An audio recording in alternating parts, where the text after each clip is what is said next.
Thank you very much. Excellencies, distinguished ladies and gentlemen, good afternoon. It's almost evening, actually. It is always a great pleasure for me to be at the African Union, the place where the voices of African leaders galvanize our continent to arise and shine. It is great to see you, Your Excellency Dr. Nkosana Dlamini Zuma, Chairperson of the African Union, and also my sister, Chimisime Road of Peace, Commissioner of Agriculture for the African Union Commission.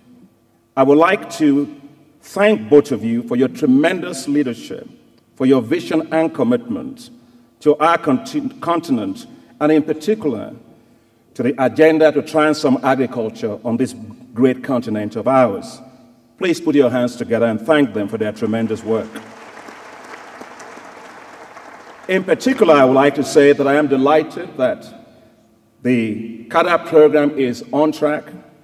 And when I listened to you, Commissioner, during the Malabo Summit, I was quite inspired by the new vision that is being put out by the African Union. So thank you very much.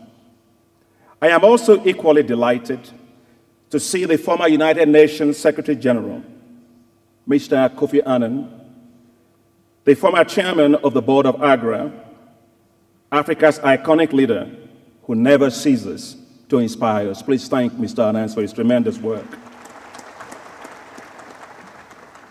I wish to thank the AGRA board chairman, my dear brother Strive Maziwa, board members and the president of AGRA, Jane Karuku, and all the partners for inviting me to deliver the keynote address at this 4th edition of the African Green Revolution Forum.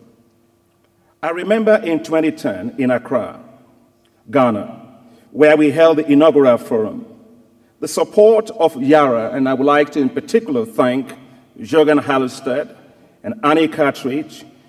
Your support has been inspiring from the start, as well as IDRC, the Rockefeller Foundation, the African Union, IFAD, and the Bill and Melinda Gates Foundation. I am particularly excited also to see my former boss here, Namanga Ngongi, Dr. Namanga Ngongi, for your hard work at AGRA, because without that, we wouldn't be here today, so thank you very much. I am excited that the African Green Revolution Forum has become a solid platform for dialogue on the transformation of agriculture in Africa. Ladies and gentlemen, today, 7 of the 10 fastest growing economies in the world are in Africa. But the growth is not inclusive. Growth is important, but nobody eats GDP. Africa's rural economies harbor the greatest share of those being left behind or excluded. We must ensure that Africa grows in a way that lifts hundreds of millions out of poverty. Because the majority of our people are in the rural areas, we must make sure that the nature of the new growth in Africa is one that opens up the rural economy. A totally revived rural economy must become the new economy of Africa. We must end the era of prodigal economics, where Africa ignores its own agricultural potential and turns itself into a net food importing region, spending a whopping $35 billion annually on food imports. Yet, 65% of all the available arable land that will feed 9 billion people in our world by 2050, it's not in Latin America, it's not in Asia, it's not in Europe, it lies right here in Africa. It was this belief and vision that led Mr. Kofi Annan, as United Nations Secretary General in 2004, to call for a uniquely African green revolution, which inspired all of us. You put fire into our stomachs. He knew that Africa has potential in agriculture, and like the visionary late Dr. Norman Borlaug, he threw a challenge to all of us right here in Addis Ababa on July 5, 2004, to achieve this green revolution. Much has been achieved since we started, And the journey is full of emerging shoots of successes. From the rolling hills of Rwanda to the highlands of Ethiopia, the southern corridors of Tanzania, Ghana, Mali, Mozambique, the Matoke fields in Uganda, and the diverse ecologies of the vast lands of Nigeria and many others, fields of hope, the bumper harvests are rising. I am inspired by the level of partnerships for change that has been built over the years.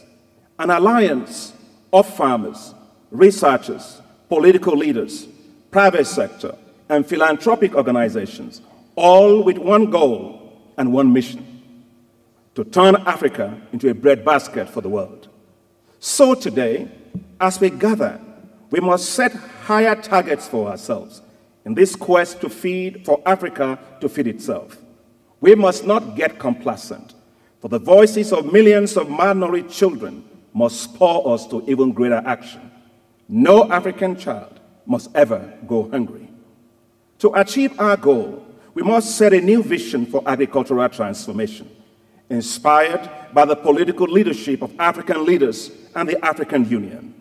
As it was during the days of apartheid, Africans united together. Our leaders inspired us, and our friends supported us. Africa must feed itself, and all Africans must arise. This new vision must be the one that sees agriculture as a business, not as a development program. The new vision must be focused on governments enabling the private sector. We must focus sharply on raising private sector investments in agriculture. This new vision for transforming Africa's agriculture must depend on what I call government-enabled, private sector-led agricultural transformation agenda.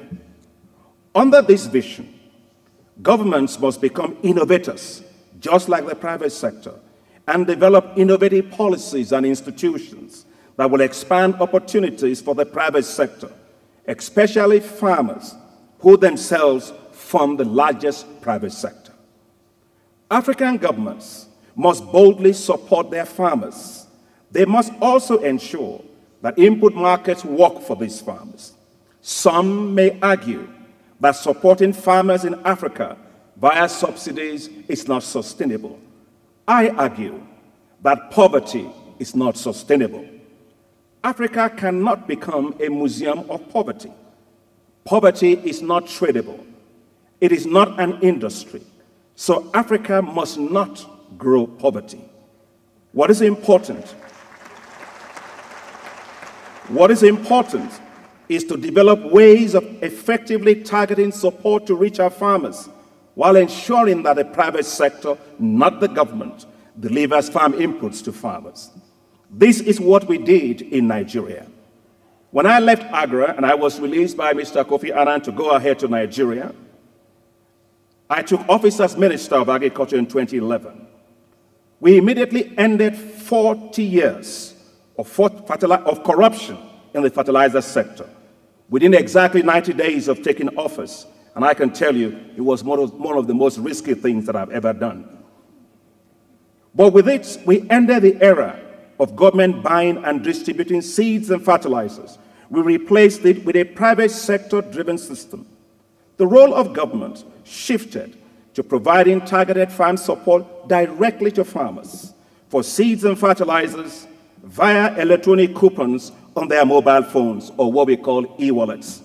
And you know my friend Strive Baziwa is a top gun here when it comes to mobile networks, so I'm sure you're happy to see many of the people using the mobile phones.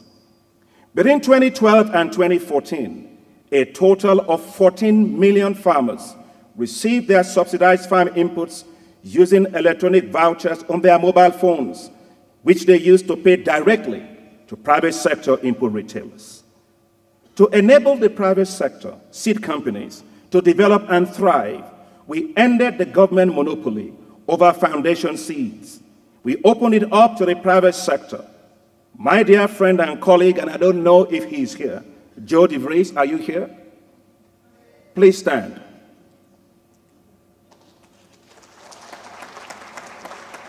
and remain standing since I minister now until I ask you to sit. My dear friend and colleague Joe DeVries and his team at AGRA, the past team, helped us to strengthen the capacity of our seed companies. Spurred by the demand for seeds through the e-wallet system, the number of seed companies in Nigeria rose from 5 to 80 within 3 years. One of the local seed companies, called Maslaha Seed, and I don't know if Ibrahim Abdullah is here. Oh, please stand and remain standing. Maslaha Seed has become a pride of our nation, increasing its seed production from 14,800 metric tons in 2011 to about 150,000 metric tons by 2013. I always knew that with me as Minister of Agriculture in Nigeria and support of my friend Joe DeVries, we could do amazing things. So thank you, Joe, and the past team at AGRA for your tremendous work and support. Thank you. Nowhere is the impact of these policies more evident than in our drive to become self-sufficient in rice. Between 2012 and 2014, 6 million farmers were reached with improved varieties, the Nerica varieties. Total cumulative cultivated area rose by 2 million hectares. National paddy rice production rose by an additional 7 million metric tons. Our new rice policy attracted $1.6 billion of private sector investments. And we expect, with the $1 billion investment recently made by Africa's richest man, Aliko Dangote, into commercial rice production and milling in Nigeria, we fully expect that Nigeria will become a net exporter of rice just like Thailand, just like India, within the next 4 years. Such is the power of science and technology when matched with strong supportive policies, instruments to drive impact at scale. As a result, national food production increased by an additional 21 million metric tons of food between 2012 and 2014, surpassing the target set of 20 million metric tons set for 2015. I remember Mr. Kofi Annan and Bill Gates sits on the eminent persons group with our president in Nigeria. And you know, they were always asking us questions, set high targets, but make sure we do it. Mr. Annan, I'm pleased to tell you that we have exceeded the targets you've given us. Nigeria met its Millennium Development Goal 1 on hunger and extreme poverty, 2 years ahead of the 2015 United Nations target. Nigeria's food import bill declined from $6.9 billion in 2009 to $4.35 billion by December of 2013, and it continues to decline. Such is the power of agricultural transformations when there exists strong political will and supportive policies. I say it all the time, in Nigeria, I received support from our president, President Goodluck Ebele Jonathan. Not 100% support. No, I don't get 100% support. I get 3,500% support from him behind the transformation. But we need more than bountiful harvests. We must create markets for farm produce. Much is being achieved as commodity exchanges are expanding rapidly across our continent, from South Africa, Ethiopia, Rwanda, Kenya, Nigeria, as well as warehouse receipt systems. We must add value to all of our produce. There is nothing like a low-value crop. In Nigeria, we have embarked on a major effort to use cassava flour to substitute for wheat flour in bread and confectioneries. Today, 35 bakeries have shifted to the use of composite cassava and wheat flour, including the largest supermarket chains in Africa, ShopRite and Spar. And I want you to know that just look at the person next to you. If they're a man, you can be sure they're handsome. If it's a woman, you can be sure they're beautiful. But I can tell you, if they take this cassava bread, they'll be more handsome and beautiful than they are looking right now.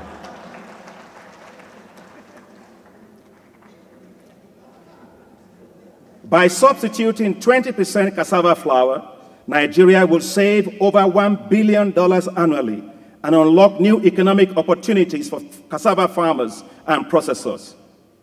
Nestle is using millet to produce top-end breakfast cereals, while in Kenya, Uganda, and Nigeria, sorghum is being used by the breweries to replace malt. And for those of you that like to drink beer, in Ghana and in Mozambique, cassava beer has been made popular by SAB millers. We must unlock new sources of financing for agriculture. With rapid economic growth in Africa, the pool of funds in the private sector is expanding and dwarfs public sector funds. Pension funds, sovereign wealth funds, equity markets, and bond markets all offer great opportunities to deploy financing for the development of agriculture in Africa. Which means that we must invest, as the chairman of the Africa Union said, in things like agricultural-related infrastructure, in roads, in rails, and port, and irrigation. This is necessary to achieve the dream that she has so powerfully laid for us of the Africa we want. We must leverage these sources of finance from private sector to provide long-term financing for agriculture. To do this, we must de-risk the financial value chains. Africa is already succeeding in doing this. Using innovative financing tools, AGRA successfully leveraged banks in Kenya, and I see that my friend is here from Equity Bank. In Tanzania, we work with the National Microfinance Bank. In Uganda, Ghana, and Mozambique, to leverage over $100 million from banks to smallholder farmers and input retailers. I remember so vividly when Mr. Annan actually held this meeting with Standard Bank in Ghana, where that deal was signed and they were delivered. In Nigeria, we designed the risk-sharing facility for the Central Bank of Nigeria, which leveraged $3.5 billion of lending from the balance sheet of banks to agriculture value chains. At the time, Mr. Annan, I didn't know I was going to be Minister of Agriculture in Nigeria. But here am I as Minister of Agriculture, implementing exactly what we designed from AGRA. And I'm very pleased to let you know that in the last 3 years that NISAL has been operating, the banks have been lending. The default rate in 3 years in a row in Nigeria has been exactly 0%. To achieve Africa's goal of being a global powerhouse in agriculture, governments must enable the private sector to drive mechanization of agriculture. Talk to anyone about agriculture in Africa, and they will paint for you a picture of farmers, mainly women with hoes and cutlasses. We must face the fact, hoes and cutlasses are outdated technologies. They simply connote suffering. The time has come, therefore, to rapidly mechanize Africa's agriculture. We have started that in Nigeria. President Goodluck Jonathan launched just a week ago a $340 million farm mechanization policy that will take hoes and cutlasses into the museums, as the African Union Chair always says, and replace them with affordable and appropriate modern farm machinery. The government will enable the private sector, tractor manufacturers and service operators to establish 1,200 agricultural equipment hiring enterprises all across the country. The government will provide mechanization grants to farmers directly on their mobile phones, which they can use to access mechanization services from private sector mechanization service operators that will be around the country. To reach farmers at scale, major attention must be put to revamping agricultural extension systems across our continent. The use of mobile phones for e-extension and farmer helpline centers has been developed by Rockefeller Foundation that link farmers and researchers in real time should be promoted. Advances in rapid soil testing, such as soil doctors developed at Columbia University, with Professor Pedro Sanchez being here, allows rapid diagnosis of soil nutrients on farmers' fields, not in 1 day, not in 5 hours, not in 1 hour, in a matter of 5 minutes. These should be deployed all across Africa, with young agricultural graduates becoming mobile extension agents servicing the needs of farmers. Ladies and gentlemen, we must address the rapidly aging population of farmers in Africa. With average age of farmers at 60 years in many countries, and with the youth migrating into urban areas, Africa faces a real risk of having no farmers left within 20 years. We must avoid this aging farmer crisis and take decisive policy steps to get the youth into agriculture.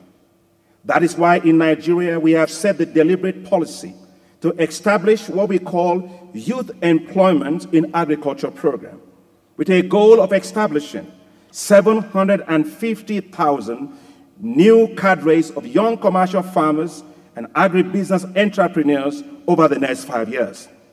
They will be supported with access to technical skills and business skills, access to land, and affordable finance and market development support systems. We must also make agriculture exciting for the youth. People ask me, why do I, as a Minister of Agriculture, wear a bow tie? I say, I want you to know that agriculture is cool. You know, people will tell you that, even doctors will tell you that if you go and take some medication, well, Dr. Zuma is a medical doctor, they take this medication 3 times a day, but they will tell you take it only after food. It tells you food is more important than medicine.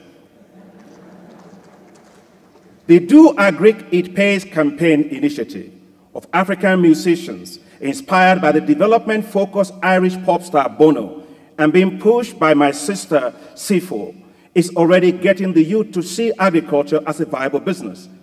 If well supported, I believe the young millionaires of Africa will not come out of oil and gas. They will come out of agriculture.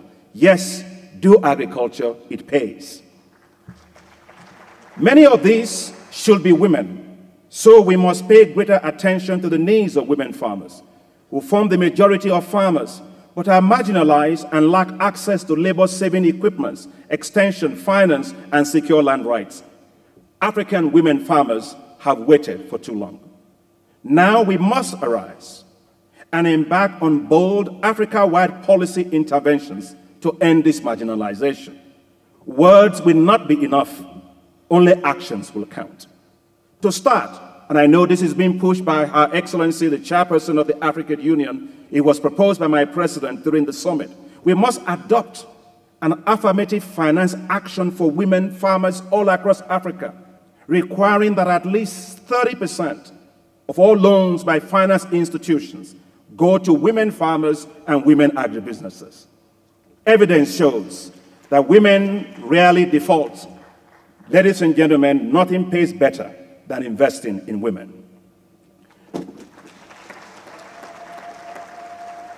But the gains we have made in the past few years are being challenged by climate change. Greater public funding for research will be needed to develop heat, drought, and flood-tolerant crops, forages that can cope with heat stress, agroforestry, animals with high stress tolerance levels, as well as improving adaptation of farmers.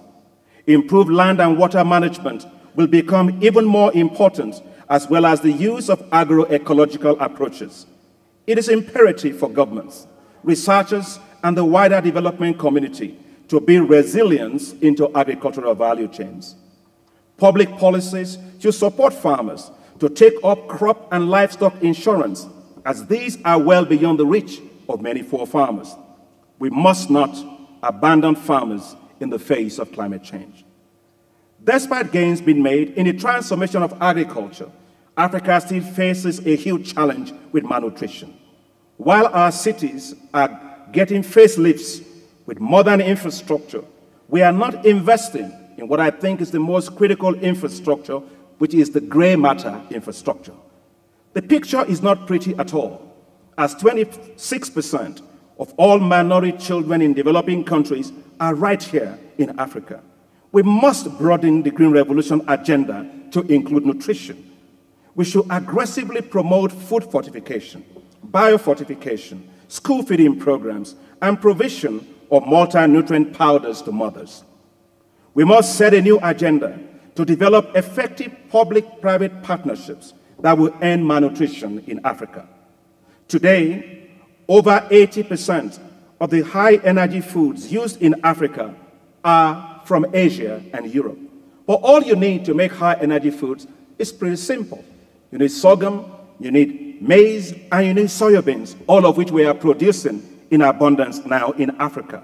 Therefore, I propose that we must establish a partnership for high-energy foods in Africa that will be run within Africa, that allows Africa to use its own crops produced by its own farmers to feed its own people.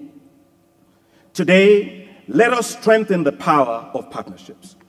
From the inspiring work of AGRA, Africa's Union's new vision for agriculture, Grow Africa, New Alliance for Food and Nutrition, there is new momentum behind agriculture in Africa, as eminently highlighted by the Africa Progress Panel report led by His Excellency, Mr. Kofi Annan. It is clear that we have reached the tipping point. Now we must ensure that we deliver greater impact for African agriculture, develop and scale up appropriate technologies to transform institutions, and to make Africa the Africa of our dreams, full of prosperity, inclusive growth for hundreds of millions of people. You are the leaders that can make this happen. Then all of Africa's farmers will respond to your shout of Amandla with Ngawethu. Thank you, and God bless you all.